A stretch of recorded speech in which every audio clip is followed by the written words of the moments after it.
No, but honestly, what do you do when that is what you feel like doing, but you're not sure if it's just the resistance talking or if it's actually the time to make a drastic decision? Hello, I'm Geeta Nadkarni. Welcome to this week's live. Today we're going to get into a topic that I feel is something that every entrepreneur deals with, but few actually talk about publicly, honestly. And that's what we're going to do here today. So stay tuned.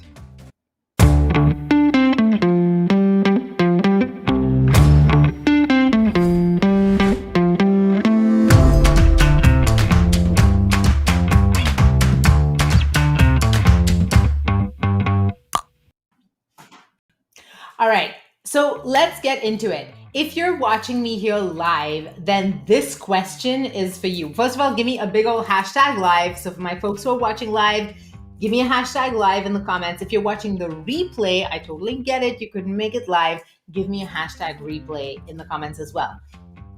Wherever you're watching, whenever through time you're watching this, even if it's months from the time that we just recorded this, here's what I want you to ask yourself. What do I do when it's time, when I feel like quitting? That's the question that I have today. Hey Nadira, hey Hinda, tell me, what do you do when you feel like quitting? It's something to reflect on. And obviously, you're going to be thinking about it right here, right now. But I want you to reflect on it when you go for a walk, the next time you're soaking in the bath or you're taking a shower. Think about it, because the more you identify your own patterns, the more aware and informed a decision you're going to be able to make. Does that make sense? So give me a hello, Lara. Hello, Alan. Tell me in the comment section what you do when you feel like quitting. Do you call a friend? Do you journal? Do you just quit? Do you sequester yourself so no one can talk you out of it? Do you go into a funk? Do you get depressed? Do you just go to bed and not wake up for a couple of days? Like, what do you do when you feel like quitting? Tell me in the comments. Okay, let's get into it. So Nadira says, I shut down. So Nadira, I want you to describe what that shutting down process is. And even for yourself, like I want you to journal about this after this video is over. Journal for yourself, write it out, examine your pattern. This is what, if you were to come into my office and we were to work together, this is one of the things that I would examine with you so that you're aware consciously of a pattern that you normally use unconsciously. Does that make sense? So Hinda says, when I feel like quitting, I cry in front of my partner and he tells me to read the testimonials I get every week. What a great suggestion. That partner is a keeper, that's for sure. So when Alan feels like quitting, he says, it takes a lot for me to get to that point, and I know that there is no way forward. I quit my job as a professor, and it was the best thing I ever did. Whoop, whoop. Yay for quitting 9 to 5s. That's what we're here for. Absolutely. Lara says, when I feel like quitting, I just get angry, resentful, and depressed. That's amazing. Thank you, Lara, for your honesty. I know that it's not sexy to publicly say these things. And I really, really commend your courage and your honesty for just outing yourself and putting it on the table, because this means that you're willing to look at it honestly. And that means that you're ready to resolve it. Right? So we're going to talk through some of the things that you can do when you get to that place, when you are angry. This is exactly what I want to talk about today. It's like, what do you do? And I get angry too sometimes. One of the feelings that I'm the most triggered by is helplessness. When I feel helpless, when I'm like, damn it, I did everything right. That feeling, right? Like if I were to sum it up, it's like, I did everything right. And yet here I am. And that makes me so pissed off, and it makes me so helpless, and that makes me resentful as well. So I totally get it, right? I totally get how that feels. And this is what we're going to talk about today. I can't see your name, unfortunately. Someone really smart says, I go to my inspiration zone. Whoever you are a genius. Can you please talk about what that looks like? Because yes, deliberately getting inspired, deliberately inspiring yourself is a very important step in this process, but we'll get to that later. Okay, so let's get in there. Okay, so the very first thing that I want you to think about when you're feeling like quitting, so is how do you know when it's time to quit?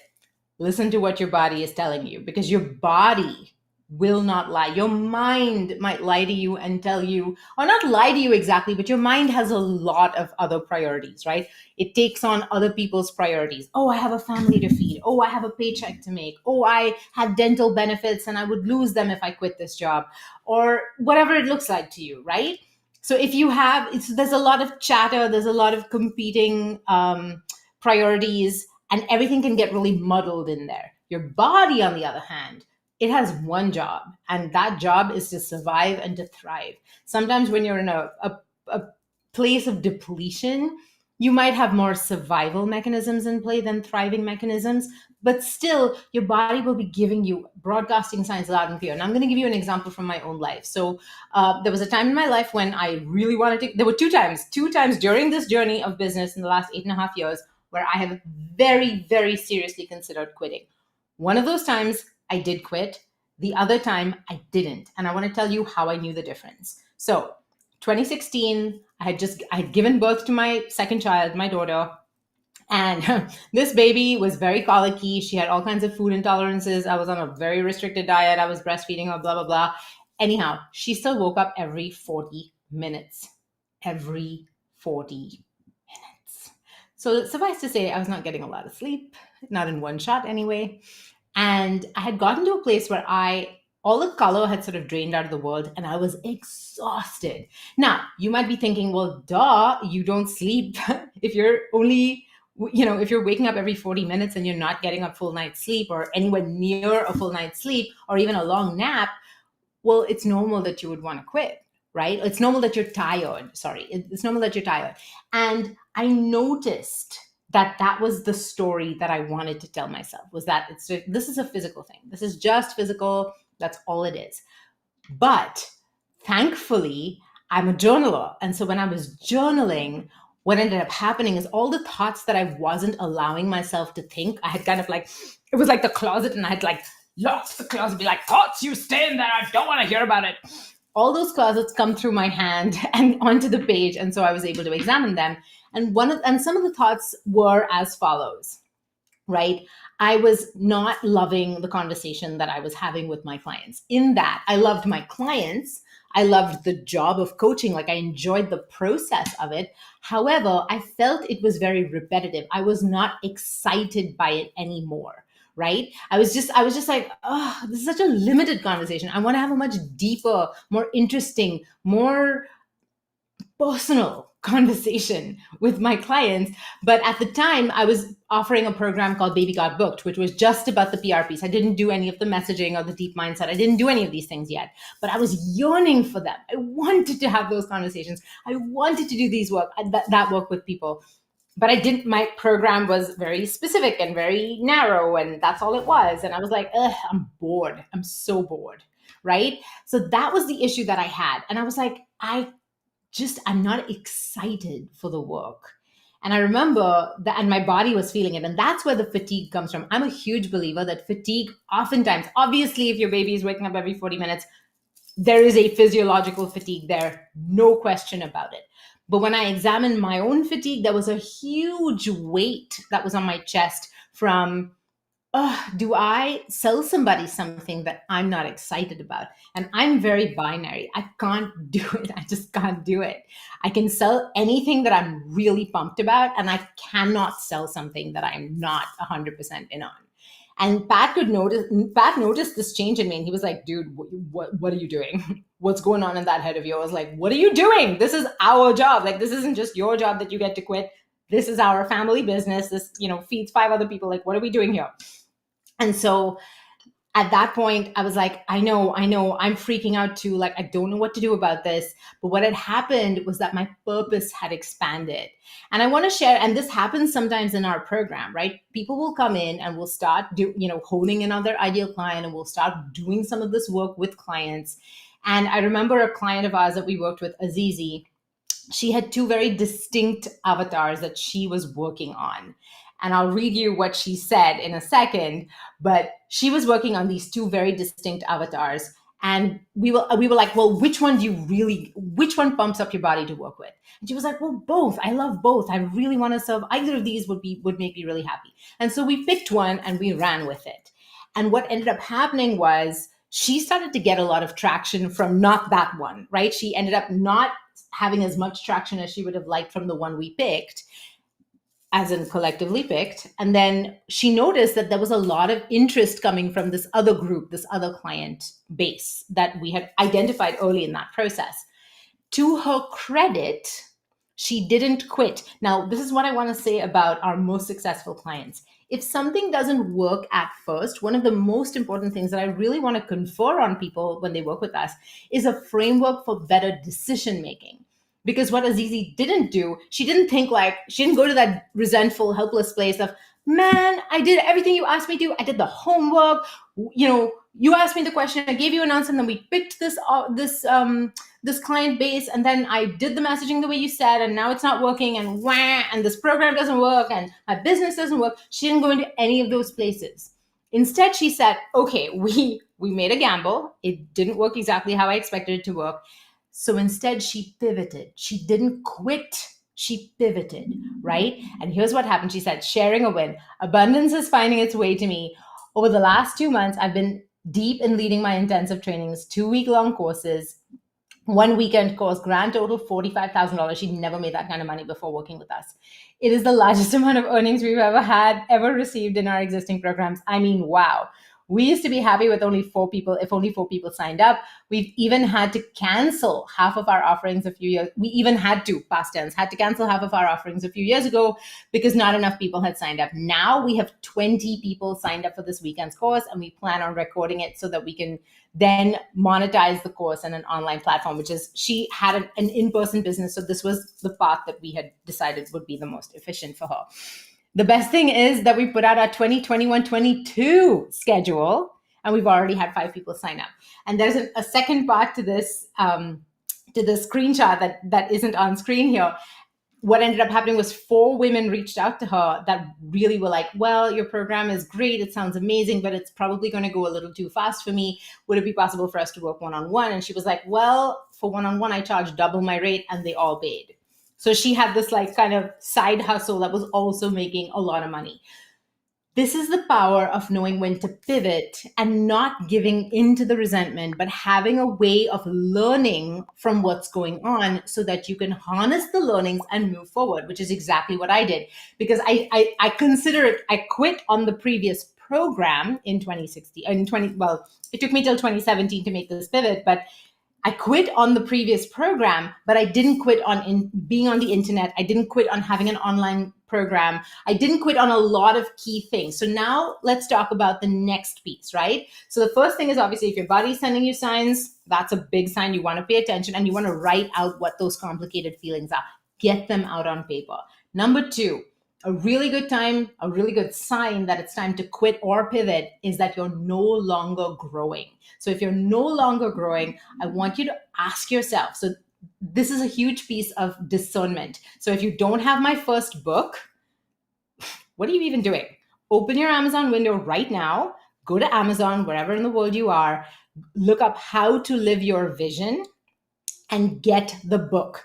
It's also available on Audible for all you Audible listeners. I'm a big audiobook fan myself. I read the book myself. There's a bunch of extra asides and things in the audio version that aren't in the print book. But get the book, because I have a whole chapter on a process that I call discernment. And this is how I problem solve. This is how, when I get to a place where I'm like, oh, I just want to throw everything out, the baby and the bathwater, this is what helps me separate the baby from the bathwater so I can keep what I was meant to keep. I can keep the fruit of my journey, and then I can just put away everything that isn't serving me anymore to make space for the next step. Does that make sense? Discernment is a huge piece of this process, and it would be alive in and of itself. So I'm just going to tell you, I'm going to reference, it's $20. Every penny of the profits goes to saving women and children from human trafficking. Okay, so I'm not making a penny off this book. I will shamelessly plug it because you would be saving somebody's life even if you hated the book, which you won't, because it's actually pretty good. Okay, so you have to learn how to discern the useless pieces where you're like, okay, my purpose has expanded. So for me, I was bored because conversation felt limited to me. I wanted to expand the conversation. My problem was, I was like, I don't know how to go from having that narrow conversation to having a much richer, deeper conversation. That was my problem. That was the problem I had to fix. And this process of discernment really helped me figure that out. So if you feel like you're no longer growing, if you feel like you're having a conversation that you're kind of bored with, how many of you can really relate to this, right? Where you're like, I could do this. You could wake me up at 3 in the morning, hang me upside down, tie my hands behind my back, and I could still deliver this message. I could still coach people through it. And it's not challenging me anymore. It's not giving me growth.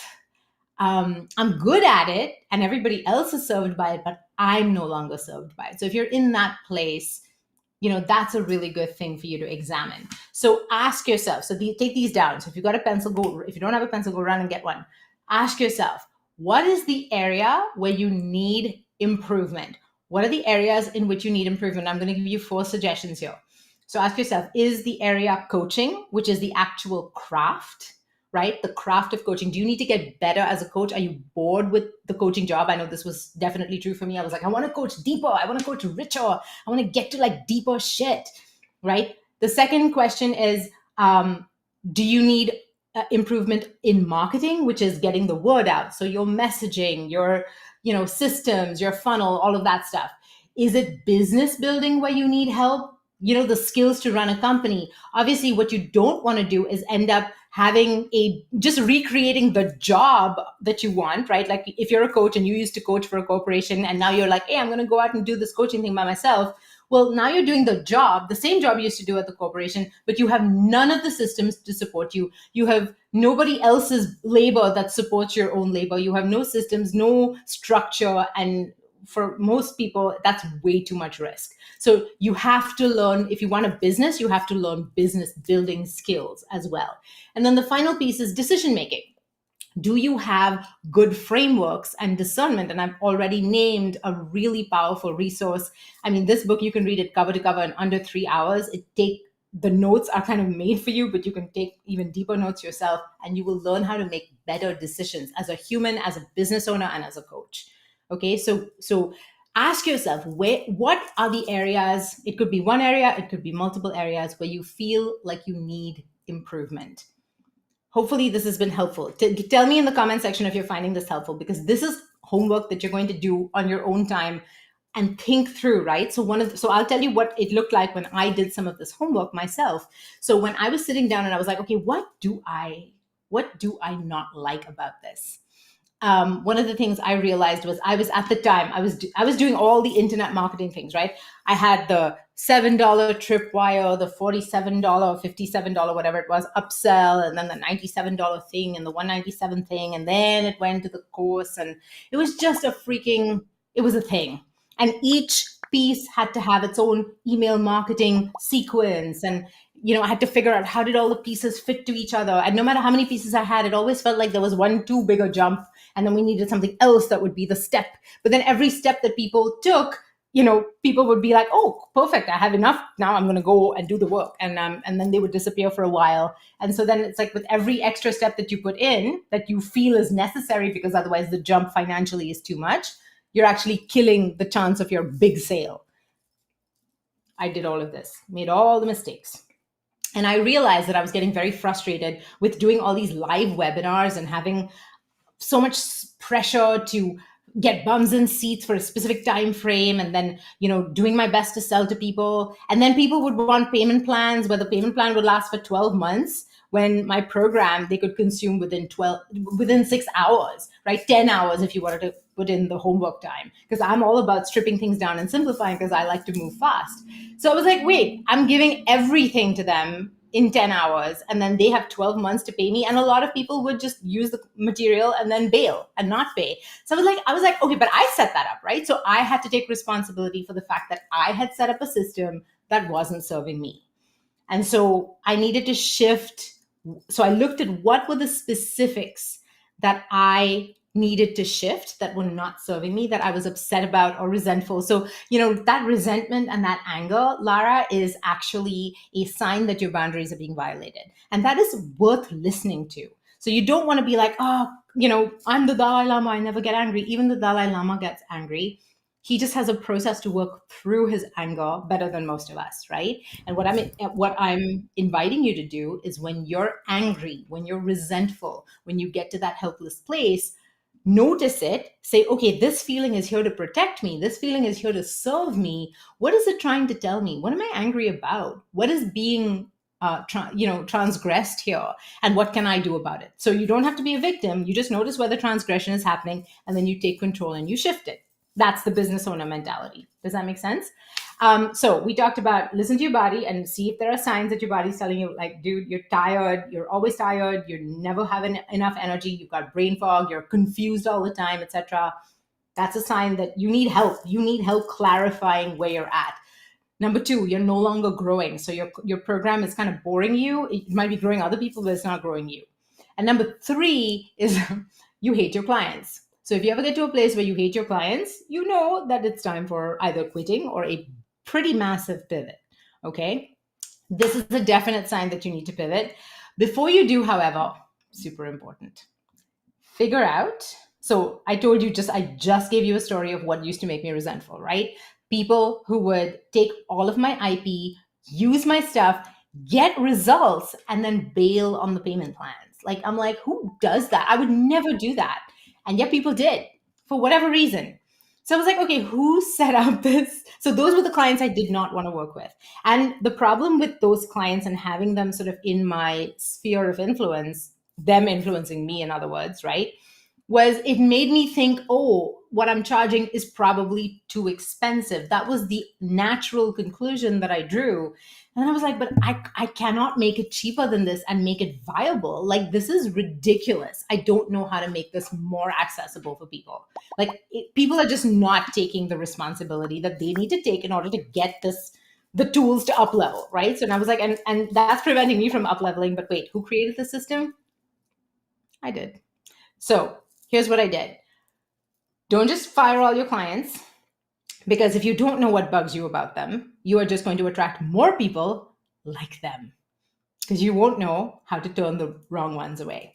So get your pencil out, get your journal out, and sit down and write out a list of what bugs you. So the first thing you're going to do is write out a long list of all this. Be very, very specific. I know this is going to make you sound like you're cuckoo banana. Some of the things that you're going to write are going to be embarrassing. I'm going to tell you that right now. Because if you actually do this work, how many of you commit to doing this work? How many of you commit to doing this work? Tell me in the comments. Say, I commit. I commit to doing this exercise. Write out all of the details, as specific as you can get, about exactly what bugs you, what are the specific behaviors, what are the traits that they have, what are the circumstances under which that you're having friction with them.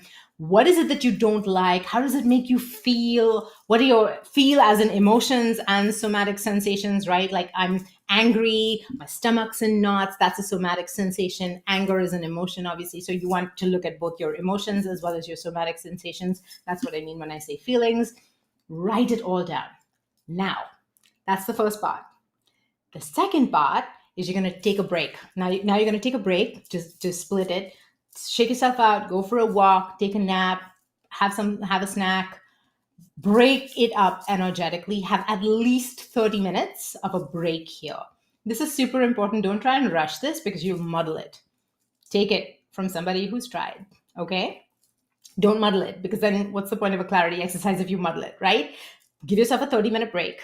Take a break. If you don't know the importance of taking breaks, then you obviously did not attend my training from last week, where I talk about the benefits and importance of rest and all the different ways that you need to take breaks in order to stay sharp and in order to stay sharp for the long term. So discipline, take a break, 30 minutes, come back. Now you're going to write all the things that you love about coaching. Talk about all the clients that you love. Get real specific, just as specific as you did before, right? Get specific. Say, this is what I love about them. These are the behaviors. These are the traits. These are the outcomes. These are the exercises that I love to do. These are the ways that I love to spend time with it.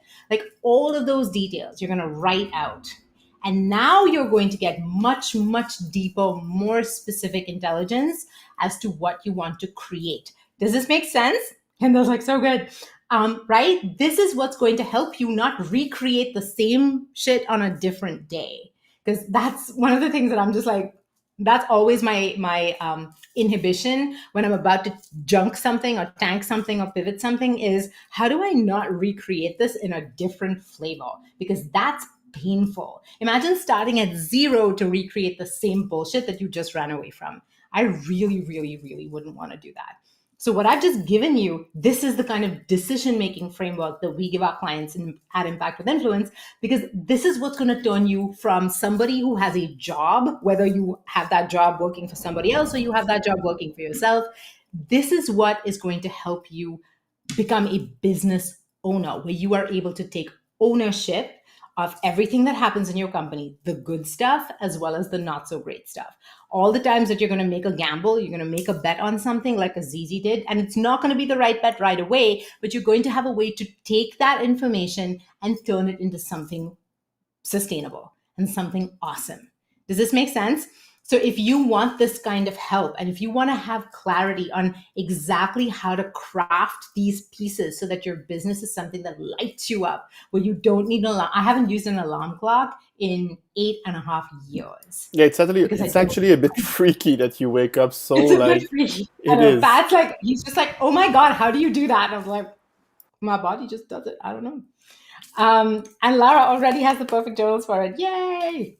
I know. Usually, when just as I'm about to wake up, Pat will usually reach out and he'll be like, "Hey, you're still in bed." I'm like, "No, I'm about to wake up."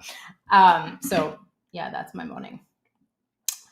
So Hinda says, one thing I didn't like from my program before was how little people were committed during the Q&As. When I saw how deep you are, so Hinda's one of our clients, she says, when I saw how deep you are in your coaching inside your own program, I knew I wanted to provide this kind of depth. Aw, thanks for the inspiration. You're so welcome. I mean, that I will tell you this. I'm one of those people. I have very high thought velocity. As you can tell, I speak very fast. My thoughts move really quickly. So I will get bored if things aren't deep. If I'm not constantly on my growth edge, I will be bored really quickly. So I'm like, one of the things that I knew in 2017 when we really shifted things and created Impact with Influence was, I was like, I want to build something that will excite me for the next 20 plus years. I want to build something where it is going to constantly evolve so that the company's evolution keeps up with my own and I never get bored. And that's exactly what we've created. I'm more excited about this company today than I was when I first started it.